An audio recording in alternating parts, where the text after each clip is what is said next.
Hey everybody! So today we are going to talk about the first house. Here's the card for it. I did do videos on all of the houses already. I will link the other ones in a playlist to this one because they're old. They're like a year old now. But the first house one that I did, it was very dark, like considerably more dark than the other one. So I was like, I'm not really feeling that. I want to redo it. I might redo one or the other two as well. I'm not sure. But I definitely wanted to redo this one. Before we talk about what the first house is, though, let's talk about what houses are in general.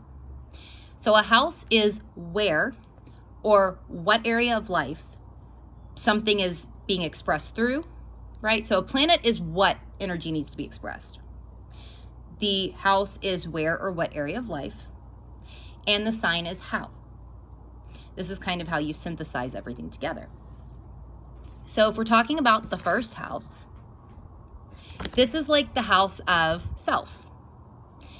It deals with natural temperaments, natural reactions to the world around you. Instinct can be found here, natural instincts.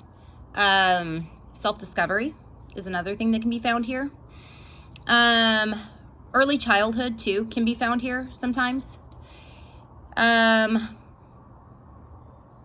Personality, though, that and identity.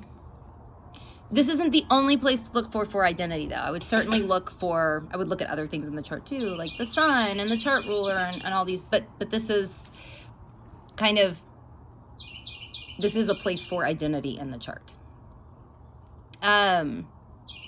Appearance too. But here's the thing with appearance. Sometimes I'll see people harp on, having your rising in a certain sign, right? And depending on what house system you use, if you use like Placidus or Porphyry, the ascendant or the first house cusp will be the first house cusp. If you're using whole signs, the ascendant will fall somewhere in the first house. But sometimes I'll see people that will harp on appearance quite a bit with the first house. And I don't think that's always accurate. I feel like if we're talking about actual physical appearance, like actual genetic genes, and generally the way that we look has to do with our family, right? I would certainly look at the fourth house for appearance too. Planets in the fourth, sign on the cusp of the fourth. I would also look at the eighth house. The eighth house deals with like inheritance, but I also feel like it can deal with genetic inheritance, especially with the eighth house having an affinity for Scorpio and Pluto. And Pluto is like DNA and shit like that. So I would definitely look at the eighth as well for appearance. I would not just, I guess my point is don't strictly focus on the ascendant itself. I would definitely take these other things into consideration.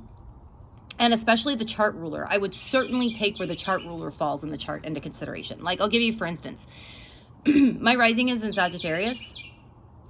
And usually when you read stuff about appearance with Sagittarius risings, they're like, oh, they're tall, blah, blah, blah, blah, blah. I'm short as fuck. Like I'm 5'2". I'm fucking tiny.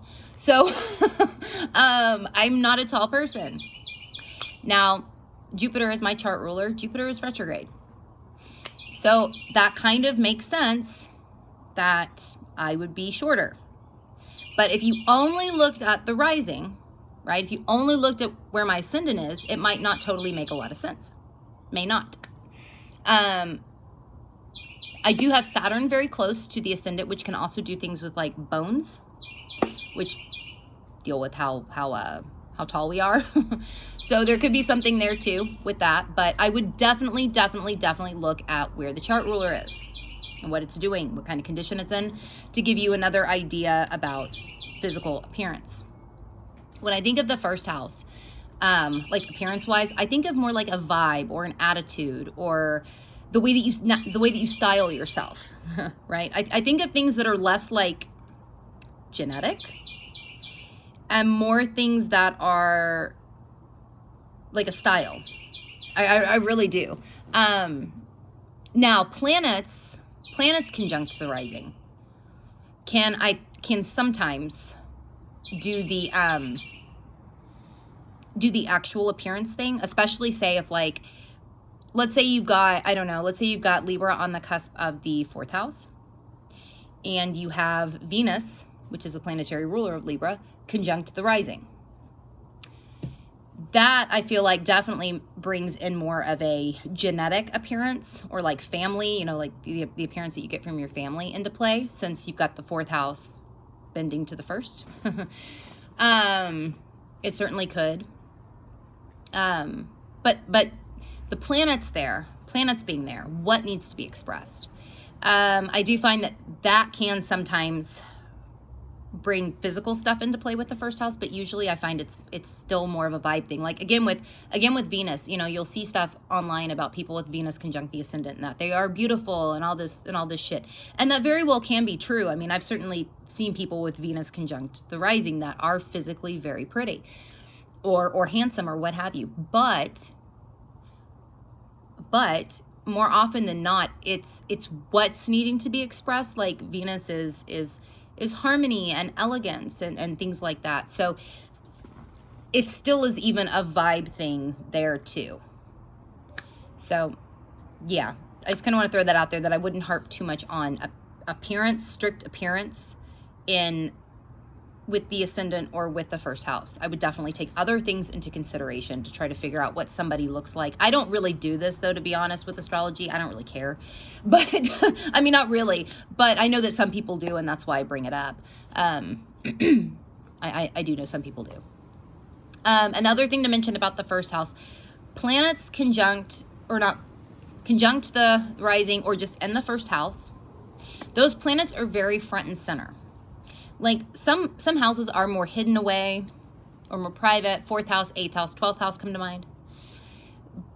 So planets there might not be as seen to the public or to other people naturally, like when you're just meeting somebody, say. Or they might not even be seen that much by the person. Like the 12th house, the person may not, that planet or planets may be more unconscious as it is. 8th house might be more subconscious, or the place between the conscious and the unconscious.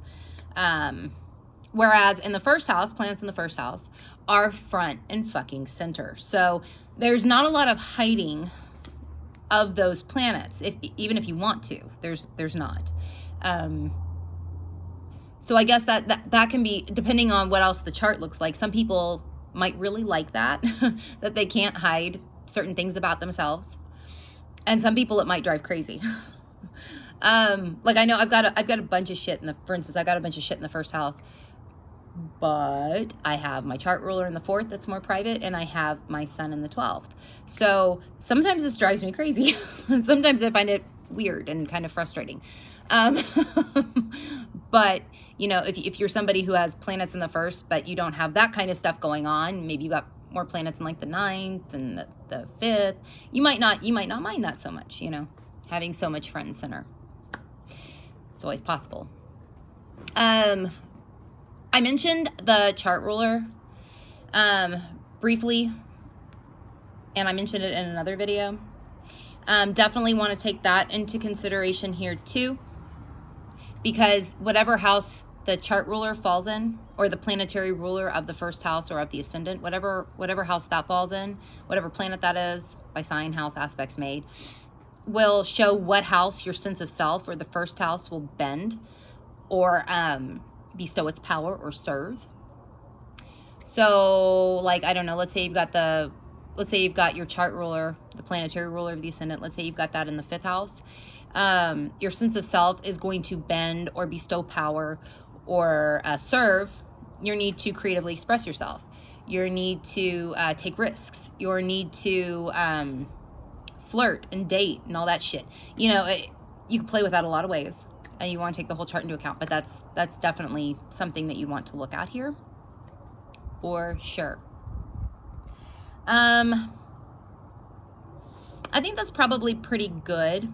I will make mention that this house does have an affinity for Aries energy. You do not have to think of it as natural rulership if you don't want to, but it does have an affinity for Aries. It just does. It just does. So, but yeah. But yeah, I think that's pretty good.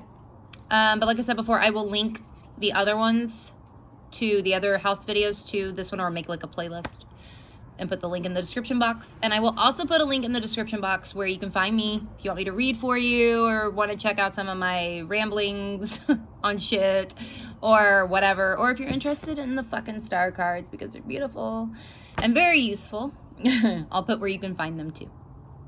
Okay, y'all. I'll see y'all later.